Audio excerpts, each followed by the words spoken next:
जय हिंद मेरे प्यारे साथियों, आप सभी को नमस्कार। तो आज के इस वीडियो में हम लोग पढ़ने वाले हैं कि किस प्रकार से जब पदार्थों के ऊपर ताप और दाब का प्रभाव पड़ता है तो वह अपना रूप चेंज कर देता है, अपना अवस्था चेंज कर देते हैं। ठीक है, तो आइए शुरू करते हैं। देखिए, जो भी पदार्थ होते हैं जब उनके ऊपर ताप का प्रभाव पड़ता है और दाब का प्रभाव पड़ता है तो उसके जो अणुओं के बीच गतिज ऊर्जा होती है, यानी हर एक पदार्थ जो है अणुओं से मिलकर के बने होते हैं। तो वो अणु क्या करते रहते हैं? गति करते रहते हैं। क्यों गति करते रहते हैं?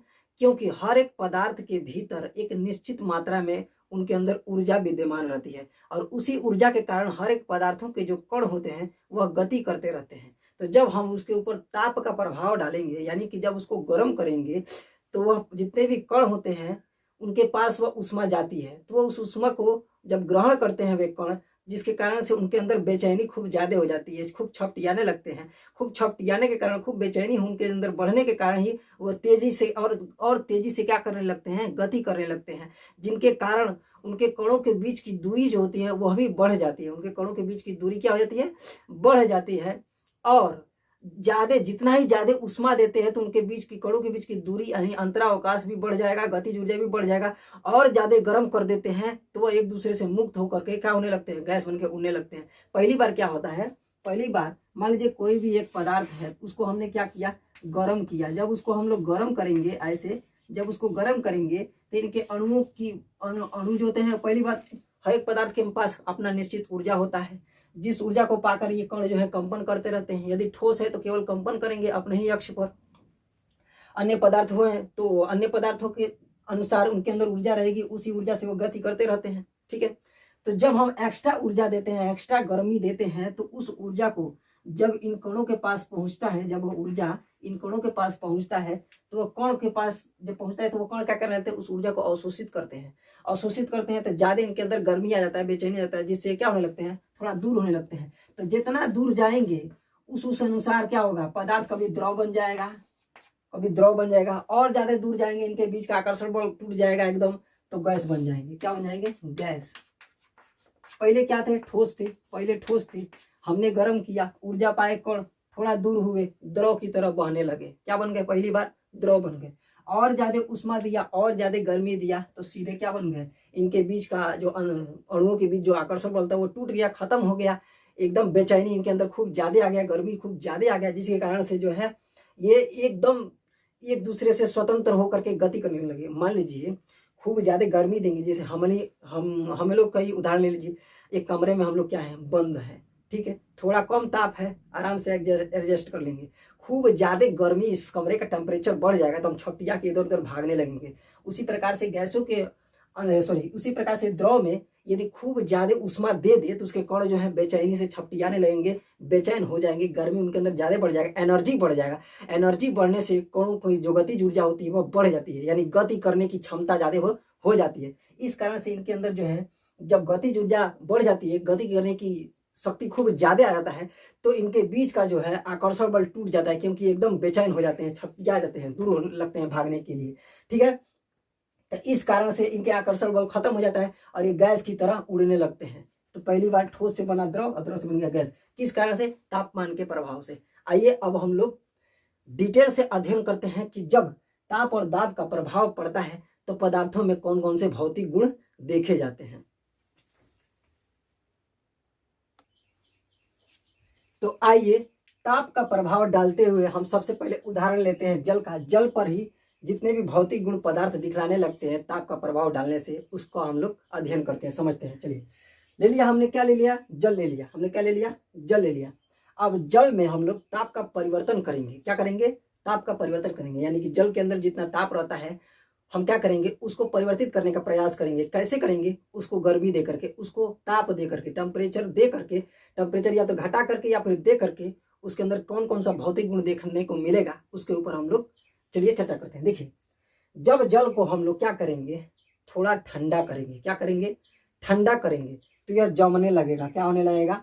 जमने लगेगा। जब जल को यानी पानी को हम थोड़ा ठंडा करेंगे, उसमें से उष्मा निकालेंगे, तो क्या होगा? वह जमने लगेगा। उसके कणों की जो गतिज ऊर्जा होगी वह कम होने लगेगी। और जब कणों की गतिज ऊर्जा कम होने लगेगी तो कण आने लगेंगे पास पास, उनके बीच आकर्षण बल बढ़ जाएगा। गतिज ऊर्जा जब कम होती है तो बेचैनी कम हो जाएगा, जब बेचैनी कम हो जाएगा तो शांत हो जाएंगे, जब शांत कम हो जाएंगे तो नजदीक आने लगेंगे, नजदीक आने से क्या हो जाएंगे, कणों के बीच की दूरी जो होती है कम हो जाएगी और पास पास आ जाएंगे, चिपक जाएंगे, जिसके कारण से जम करके जल जो है वह ठोस बन जाएगा। क्या बन जाएगा बाबू? ठोस बन जाएगा। ठीक है, अब यह बन गया ठोस। तो जानते हैं हम लोग कि जब जल जम करके ठोस बन जाता है उस ठोस को हम लोग बर्फ कहते हैं। क्या कहते हैं? बर्फ। आप यहाँ पर देख सकते हैं मैं बर्फ लिख रहा हूँ, ठीक है, सॉरी उल्टा लिख दिया, हम इसको बर्फ कहते हैं। क्या कहते हैं? बर्फ। अब देखिए, इसी ठोस को, इसी बर्फ को वापस से जब हम गर्म करेंगे, वापस अब इस जो बर्फ बन चुका है इसको जब हम लोग टेम्परेचर देते हैं तो क्या होता है, अब ये बर्फ, जो ये बर्फ है, ऐसा बर्फ का जो टुकड़ा है, अब देखिएगा जब इसको हम लोग गर्म करेंगे यानी कि आग इसको देंगे, ताप देंगे, तो इसका जो बाहरी सतह का जितने भी कण हैं, जल के कण हैं, वो उस टेम्परेचर को प्राप्त कर ले रहेंगे और एक निश्चित उष्मा पर हर एक कण जिनके पास वो उष्मा गया है फैल करके, वो सभी क्या होने लगेंगे, उस टेम्परेचर को, उस निश्चित ताप को पा करके पिघलने लगेंगे। क्या होने लगेंगे? पिघलने लगेंगे, वापस क्या होने लगेंगे? गलने लगेंगे, यानी कि द्रव अवस्था में परिवर्तित होने लगेंगे। क्या होने लगेंगे? द्रव अवस्था में परिवर्तित होने लगेंगे। और जब तक कि पूरा बर्फ पिघल नहीं जाता, याद रखिएगा, जब तक कि पूरा बर्फ पिघल नहीं जाता, आप जो बहता हुआ पानी है उसका टेम्परेचर नापेंगे तो एक समान रहेगा, हमेशा एक समान ही रहेगा। जब तक पूरा बर्फ पिघल नहीं जाता है, उस पानी का जो पिघलता हुआ पानी है उसका टेम्परेचर तुम्हें हमेशा 0 डिग्री सेल्सियस या 273 केल्विन तापमान मिलेगा। कितना? या तो 0 डिग्री सेल्सियस, यदि सेल्सियस में नाप रहे तो 0 डिग्री सेल्सियस मिलेगा तुम लोगों को, नहीं तो 273 केल्विन, 10 मतलब कि 273.15 होता है, 1.5 केल्विन हमेशा तुमको तापमान देखने को मिलेगा। क्या समझ में आया? तापमान यदि केल्विन में नाप रहे हो तो हमेशा तुमका उस जल का तापमान तुमको हमेशा 273 केल्विन मिलेगा। डिग्री सेल्सियस में नाप रहे हो तो 0 डिग्री सेल्सियस मिलेगा हमेशा तुमको। क्यों? अब क्यों इसका तापमान जो है हम गर्म करते रह रहे हैं लेकिन फिर भी इसका टेम्परेचर बढ़ नहीं रहा है, उस जल पिघलते हुए जल का तापमान हमेशा इतना ही क्यों देखा जा रहा है? इसका कारण यह है कि जब हम इसको गर्म करते हैं, तो सबसे पहले पानी जाता है इसके बाहरी सतहों पर। क्या जाता है? बाहरी सतह, सॉरी टेम्परेचर, तापमान जाता है बाहरी सतह पर। तो बाहरी सतहों के सबसे पहले उनके पास टेम्परेचर आया तो वो क्या कर लेते हैं, उस टेम्परेचर को सोख लेते हैं। किसके लिए? पिघलने के लिए।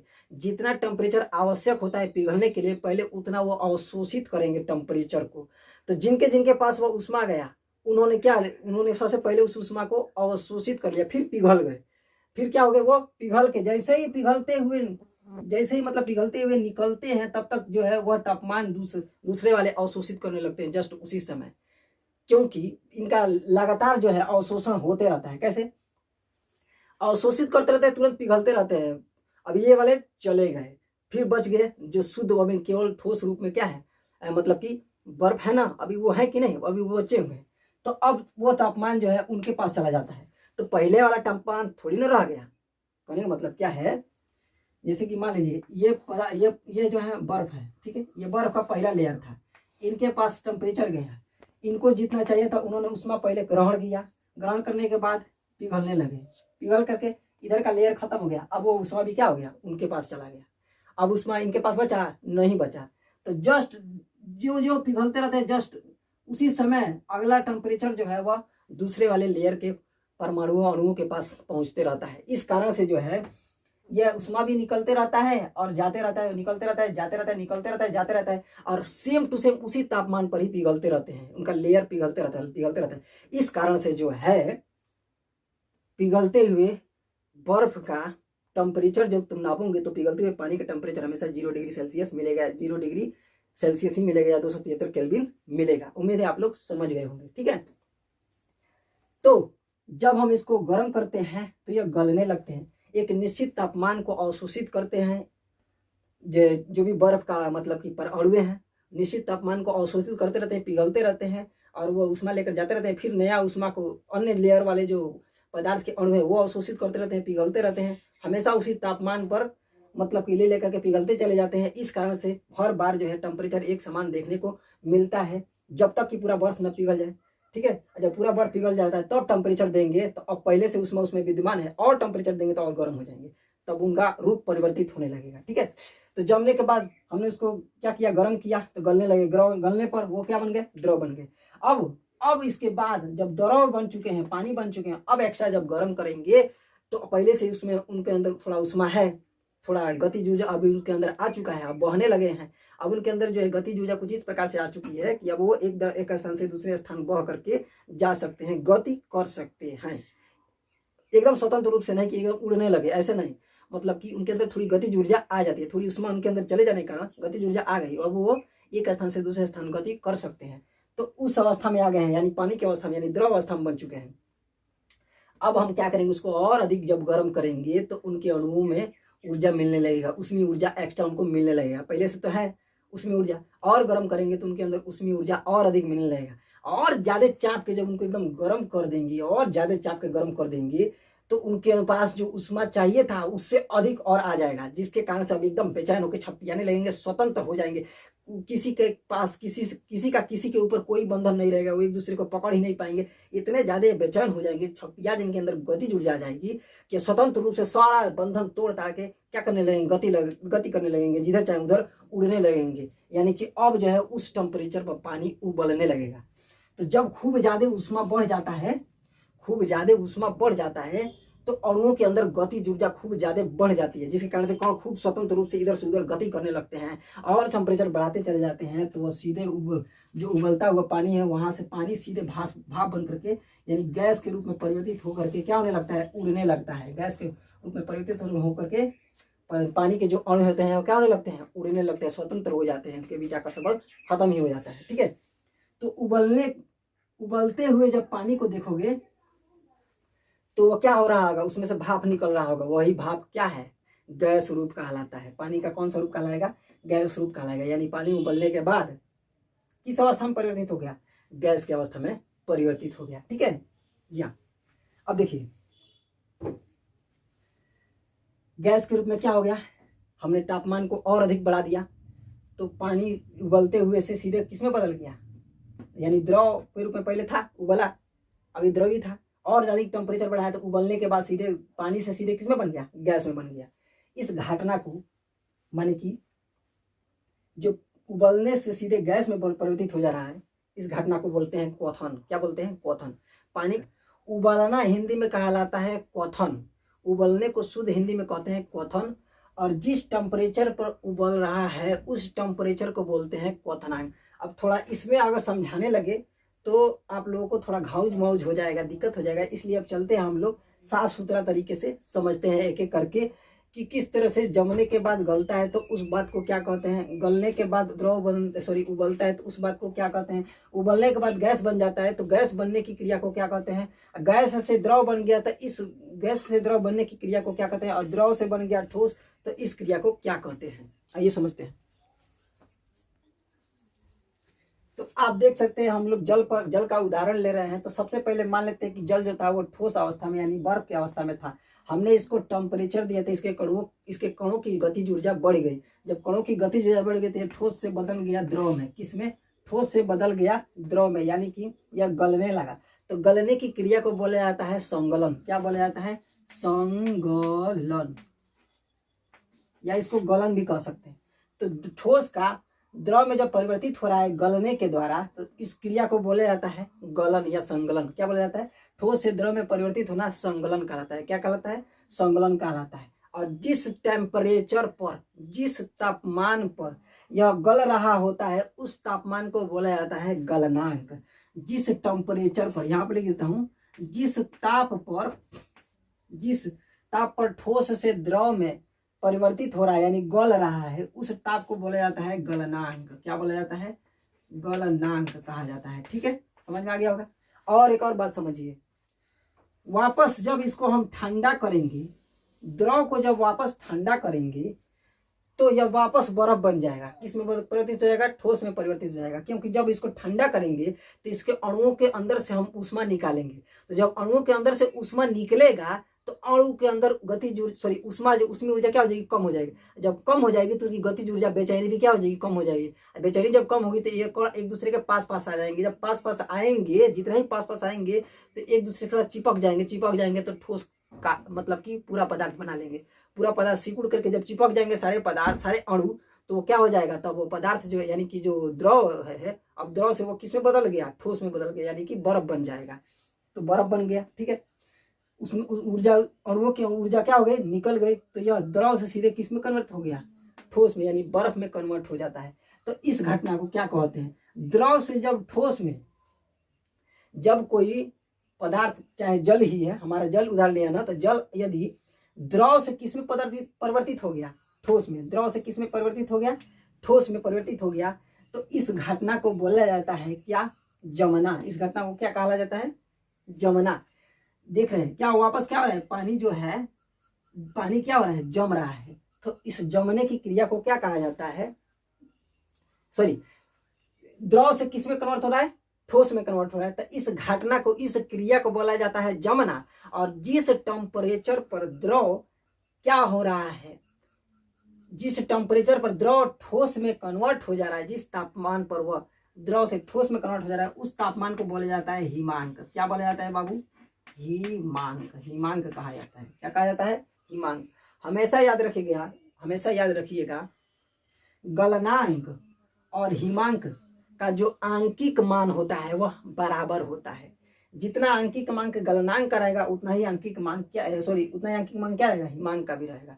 यानी कि मान लीजिए पानी का गलनांक कितना है, 0 डिग्री सेल्सियस या 273.15 केल्विन, उतना ही हिमांक भी होता है।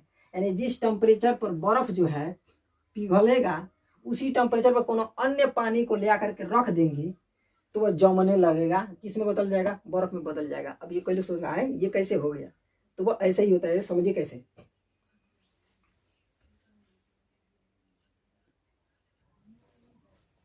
तो हम बता रहे थे कि गलनांक और हिमांक दोनों का जो आंकिक मान होता है वह बराबर ही होता है। यानी कि जितना आंकिक मान गलनांक का होगा उतना ही आंकिक मान हिमांक का होगा। जैसे कि पानी का जो गलनांक होता है वो क्या होता है, 0 डिग्री सेल्सियस होता है, और उसका हिमांक भी कितना होता है, 0 डिग्री सेल्सियस ही होता है। यानी कि जब अन्य पानी को लेकर आएंगे, इस वाले पानी को नहीं, जो अभी अभी गल के तुरंत द्रव बना है, इस वाले पानी को नहीं, अन्य पानी को लेकर आएंगे, तो उस पानी में जो टेम्परेचर होगा इस पानी के टेम्परेचर से थोड़ा ज़्यादा होगा। तो वह जब इस वाले ठंडा पानी के संपर्क में आएगा तो वह जमने लगेगा। इस कारण से उसका जो हिमांक होगा वो भी कितना ही रहेगा, 0 डिग्री सेल्सियस ही रहेगा। क्योंकि 0 डिग्री सेल्सियस पर क्या होता है, 0 डिग्री सेल्सियस ही बर्फ जो है यानी ठोस अवस्था में जो है वो द्रव में परिवर्तित हो रहा होता है। और अभी अभी तत्काल न गल करके पानी बना है, तो इसके संपर्क में जब हम लेकर आएंगे, जब अन्य पानी को इसके ऊपर जब उड़ेलेंगे, तो अभी तापमान कितना है, 0 डिग्री सेल्सियस ही है। तो उस तापमान पर वह अन्य पानी है जिसका तापमान थोड़ा ज़्यादा है, जब इसके संपर्क में आएगा तो उसको कणों के अंदर की जो ऊर्जा होगी उसको खींचने लगेंगे इसके पानी के जो अणु है, उसके अंदर जो ऊर्जा होती है उस उष्मीय ऊर्जा को इसके अणु अवशोषित करने लगेंगे, जिसके कारण वो भी ठंडा होने लगेगा। जब वो भी ठंडा होने लगेगा तो जमने लगेगा, जम करके वो किस में परिवर्तित हो जाएगा, बर्फ में परिवर्तित हो जाएगा। यानी कि द्रव से वह किस में आ गया, बर्फ में ही, किस में आ गया, बर्फ में परिवर्तित हो गया, ठोस में आ गया। तो वो भी किस तापमान पे आया, 0 डिग्री सेल्सियस तापमान पर ही आया। तो इस घटना सॉरी उस तापमान को क्या कहते हैं, हिमांक। किस तापमान, उस तापमान को क्या कहते हैं, हिमांक। और वो कितने ताप पर, मतलब कि वो द्रव अवस्था में था पानी, वो बदल गया ठोस में, तो 0 डिग्री सेल्सियस पर ही।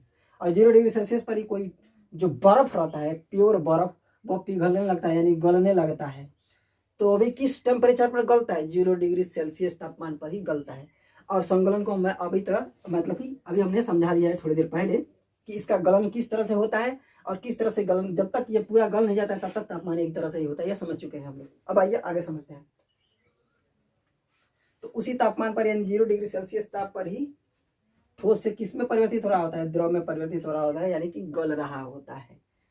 ठीक है, बर्फ के रूप में जब प्योर बर्फ है तो इस पर उष्मा मिलता है, तो इसका सतह धीरे धीरे उसी टेम्परेचर पर 0 डिग्री सेल्सियस जब तापमान आता है तो क्या होने लगता है, गलने लगता है, पानी के रूप में परिवर्तित होने लगता है। आए समझ में। चलिए अब आगे समझते हैं। देखिए अब जो है द्रव से पदार्थ किस में परिवर्तित होगा? गैस में। कब? जब हम पानी को जो बर्फ से सीधे द्रव में बदल गया, पानी बदल गया, अब इस पानी को खूब और अधिक गर्म करते हैं। क्या करें? खूब गर्म करें। तो जब पानी को गर्म करेंगे, पानी को जब हम लोग गर्म करेंगे तो पानी उबलने लगेगा। क्या होने लगेगा? उबलने लगेगा। कैसे उबलने लगेगा? क्यों उबलने लगेगा? क्योंकि पानी के अंदर जो अणुओं की गतिज ऊर्जा है, पहले तो नॉर्मल में वो बह रहे हैं, एक दूसरे से बस गति करते हुए, बहते हुए, फिसलते हुए जा रहे हैं, लेकिन जब उनको ऊष्मा मिलती है तो उनकी गतिज ऊर्जा खूब ज्यादा छटपटाते हुए एकदम बढ़ जाती है उनकी ऊर्जा, जिससे वो बेचैन होकर के क्या होने लगते हैं, एकदम स्वतंत्र रूप से उनके अणुओं के बीच जो आकर्षण बल है वो टूट जाता है। ठीक है, ऊष्मा जो है उनके आकर्षण बल को पार कर देता है, एकदम तोड़ देता है, तो एक दूसरे से कण दूर हो जाते हैं और ये बेचैन हो जाते हैं, इनके अंदर ऊर्जा समाहित हो जाता है, खूब बेचैन हो जाता है, इधर उधर गति करने लगते हैं स्वतंत्र रूप से। तो इसी कारण से वो जो द्रव अवस्था से है सीधे किस में परिवर्तित हो जाते हैं? गैस की अवस्था में वो पदार्थ यानी कि वो पानी परिवर्तित होने लगता है, क्योंकि अणुओं के बीच की जो गतिज ऊर्जा है वो क्या हो गई? बढ़ गई। उनके अंतरावकाश, उनके बीच की जो रिक्त स्थान था वो भी बढ़ गया। क्या हो गया? बढ़ गया। और ये एक दूसरे से स्वतंत्र होकर के क्या करने लगे? गति करने लगे। तो जिधर चाहे उधर ये जा सकते हैं। इस तरह से वो भाप के रूप में, अब यह जो द्रव की अब जो पदार्थ की अवस्था हो जाती है वो गैस की अवस्था हो जाती है। इस अवस्था में भाप बनकर वो पानी क्या होने लगेगा? उड़ने लगेगा, गैस बन जाएगा। तो जिस तापमान पर द्रव से गैस में परिवर्तित हो रहा है, ठीक है, वो पानी, उस तापमान को हम लोग बोलते हैं क्या? क्या बोलते हैं बाबू? क्वथनांक बोलते हैं। उस तापमान को हम लोग क्या बोलते हैं? क्वथनांक। क्या बोलते हैं? क्वथनांक बोलते हैं। क्या बोलते हैं बाबू? क्वथनांक बोलते हैं। उबलने की क्रिया को बोलते हैं क्वथन, और जो जिस तापमान पर द्रव उबल करके गैस बन रहा है यानी भाप बन रहा है, जिस तापमान पर, उस तापमान को हम लोग बोलते हैं क्वथनांक। क्या बोलते हैं? क्वथनांक। और वो 100 डिग्री सेल्सियस होता है। कितना डिग्री सेल्सियस होता है बाबू? 100 डिग्री सेल्सियस होता है। या अगर केल्विन में बतलाना चाहते हो तो कितना हो जाएगा? 373 केल्विन, लगभग 373 केल्विन। ठीक है, तो इस तापमान पर द्रव से किसमें परिवर्तित होने लगता है? पानी गैस की अवस्था में परिवर्तित होने लगता है। ठीक है, और उस तापमान को क्वथनांक कहते हैं, या क्या कहते हैं? उसको क्वथनांक कहते हैं। और वो टेम्परेचर कितना होता है? 100 डिग्री सेल्सियस पानी का। ठीक है, अब देखिए, अब ये परिवर्तित हो गया किसमें? पानी, हमारा जो पदार्थ हमने लिया था पानी यानी जल, वो गैस में परिवर्तित हो गया। अब हम इसको क्या करने लगे? ठंडा करने लगे। क्या करने लगे? ठंडा करने लगे। तो जब पानी को ठंडा करेंगे, अभी हम ताप का प्रभाव पर पड़ रहे हैं, जब ताप में परिवर्तन करते हैं तो किस प्रकार पदार्थ अपना रूप परिवर्तित करने लगता है। तो अभी जल का उदाहरण लिया है हमने, जल का उदाहरण लिया है, ताप पर चेक कर रहे हैं। अब क्या करेंगे? गैस को जब हम लोग ठंडा करेंगे, यही ठंडा करने का मतलब क्या हुआ? जब गैस को ठंडा करते हैं तो इसके अंदर से ऊष्मा निकलने लगती है, ऊष्मा रिलीज होने लगती है, अणुएं ठंडा होने लगती है। ऊष्मा निकलेगी, अणुएं जब ठंडा होंगी तो उनकी गतिज ऊर्जा कम हो जाएगी, तो वो नजदीक आ जाएंगे। क्या होने लगेंगे? नजदीक आने लगेंगे। तो जब नजदीक आने लगेंगे तो गैस से अब किस में जाएंगे? वापस। देखिए, दो तरीके से, कभी कभी गैस से सीधे ठोस में परिवर्तित हो सकता है कोई पदार्थ, तो इस घटना को बोला जाता है निक्षेपण। क्या कहा जाता है? निक्षेपण। ध्यान दीजिएगा, निक्षेपण, निक्षेपण बोला जाता है। गैस से डायरेक्ट ठोस में परिवर्तित हो गया। किसमें? गैस से जब कोई पदार्थ सीधे ठोस में परिवर्तित हो गया तो इस घटना को बोला जाता है निक्षेपण। अचानक टेम्परेचर इतना कम कर दिए कि द्रव बनने की देरी अभी नहीं की, सीधे बदल गया किसमें? ठोस में। तो इस घटना को बोला जाता है निक्षेपण। क्या कहा जाता है? निक्षेपण। ठीक है, और एक और बात समझिए, द्रव से बना था गैस, द्रव से बना था गैस, जिस तापमान पर बना था उसको बोला था क्वथनांक। अब मान लीजिए गैस को हम ठंडा कर रहे हैं तो सबसे पहले किस में बनेगा? कोई भी नेचुरली ज्यादातर पदार्थ किस में? गैस को जब ठंडा करते हैं तो वापस किस में बदल जाता है? द्रव में बदल जाता है। किस में? द्रव में।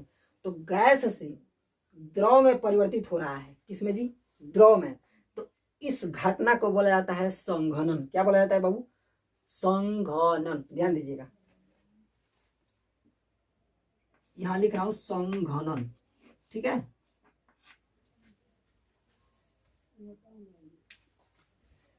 क्या बोला जाता है? संघनन।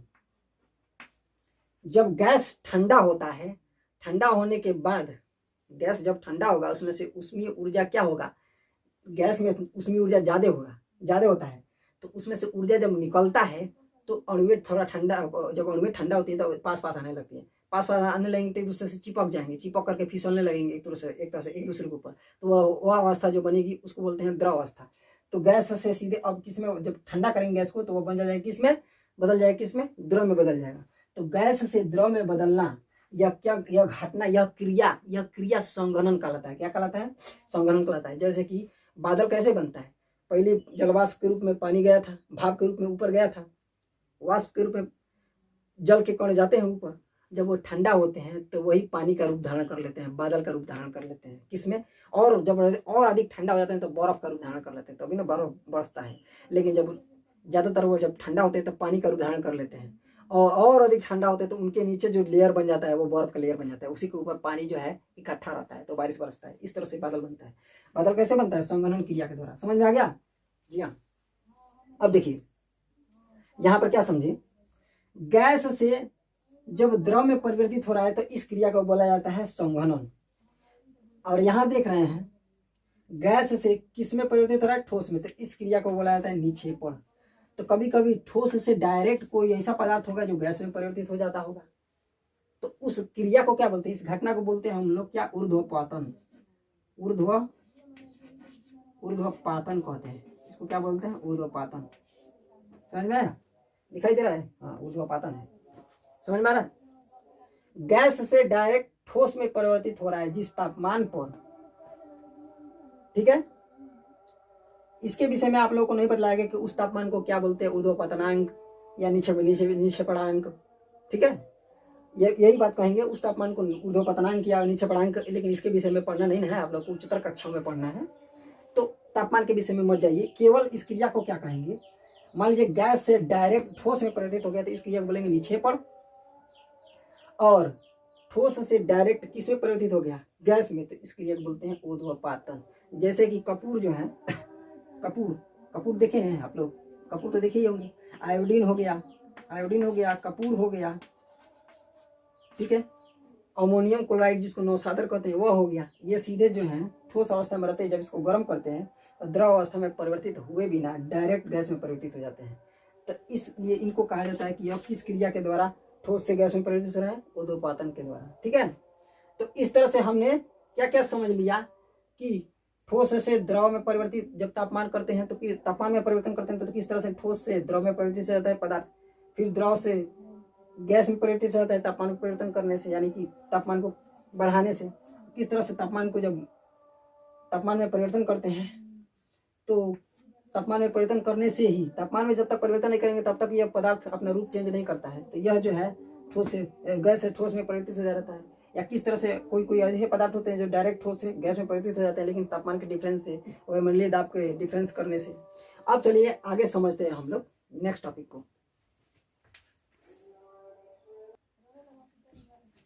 एक ही में खिचड़ी हो जाता है, इसलिए हमने क्या कर लिया, थोड़ा साफ सुथरा बतला दिया गलनांक और हिमांक तथा क्वथनांक और द्रवणांक को समझाने के लिए। देखिए यहाँ तो हमने समझ ही लिया है गलनांक बराबर हिमांक होता है। यहाँ पर समझ लीजिए, जिस टेम्परेचर पर द्रव जो है उबलने लग रहा था उस टेम्परेचर को क्वथनांक बोल रहे थे, और इस टेम्परेचर पर जनरली जो भी जल रहता है, जो भी द्रव अवस्था का रहता है पदार्थ, वह जो है गैस में परिवर्तित होने लगता है, यानी वाष्प में परिवर्तित होने लगता है। फिर वाष्प जो है जिनके अंदर अणुओं के अंदर गतिज ऊर्जा या ऊष्मीय ऊर्जा खूब ज्यादा होती है, इसको वापस जब ठंडा करते हैं तो यह गैस से वापस किस में परिवर्तित होने लगता है? द्रव में परिवर्तित होने लगता है। तो जिस टेम्परेचर पर यह गैस से द्रव में परिवर्तित हो रहा है उस टेम्परेचर को बोलते हैं हम लोग द्रवणांक। तो याद रखिएगा, क्वथनांक और द्रवणांक का दोनों का आंकिक मान बराबर होता है, यानी कि जितना टेम्परेचर हाई दे करके हमने इसको, जितना हाई टेम्परेचर दे करके द्रव से गैस में परिवर्तित कर दिया, उतना ही टेम्परेचर कम करेंगे तो यह गैस से द्रव में क्या हो जाएगा? परिवर्तित हो जाएगा। इसीलिए दोनों का आंकिक मान क्या है? बराबर है। अब चलिए हम लोग नेक्स्ट टॉपिक समझते हैं। तो तापमान चेंजिंग के कारण पदार्थों में एक और भौतिक गुण देखा जाता है परिवर्तित होते हुए, यानी एक और भौतिक गुण पदार्थों में देखा जाता है। वह घटना क्या होता है? वाष्पीकरण की घटना होती है। ये भी तापमान के कारण ही, तापमान में ही इधर उधर फेरबदल होने के कारण, ऊपर नीचे होने के कारण ही जितने भी जितने भी प्रकार के कुछ ऐसे पदार्थ होते हैं, ज्यादातर तो जल में ही होता है, तो क्या होने लगते हैं? वो जल जो है वाष्प में परिवर्तित होने लगते हैं। लेकिन इनका जो माने वाष्पन होता है वो अलग तरीके से होता है। ये नहीं कि इनको जो है हम लोग एक्स्ट्रा ताप दे करके इनको जो है द्रव से गैस में परिवर्तित कर रहे होते हैं, नहीं। ये जनरली जो है यह टेम्परेचर के कारण ही यह भी भौतिक गुण देखा जाता है किसमें, पदार्थों में। लेकिन अभी हम लोग केवल जल पर लेकर के उदाहरण लेकर के जल पर समझेंगे।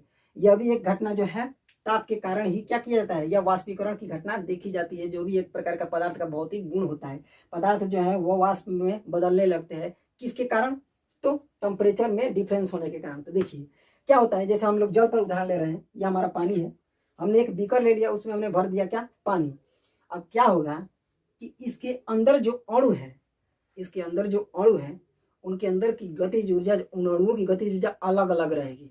सभी अणुओं की गतिज ऊर्जा एक समान नहीं रहेगी, या सीधे सीधे दूसरे शब्दों में कहें तो उनके पास ऊष्मीय ऊर्जा एक समान नहीं रहता है। ऊष्मीय ऊर्जा क्या होता है, एक समान नहीं रहता है। तो इसलिए जिनका ऊष्मीय ऊर्जा ज्यादा होता है वह अणु जो होते हैं वह इस सतह के पास आ जाते हैं।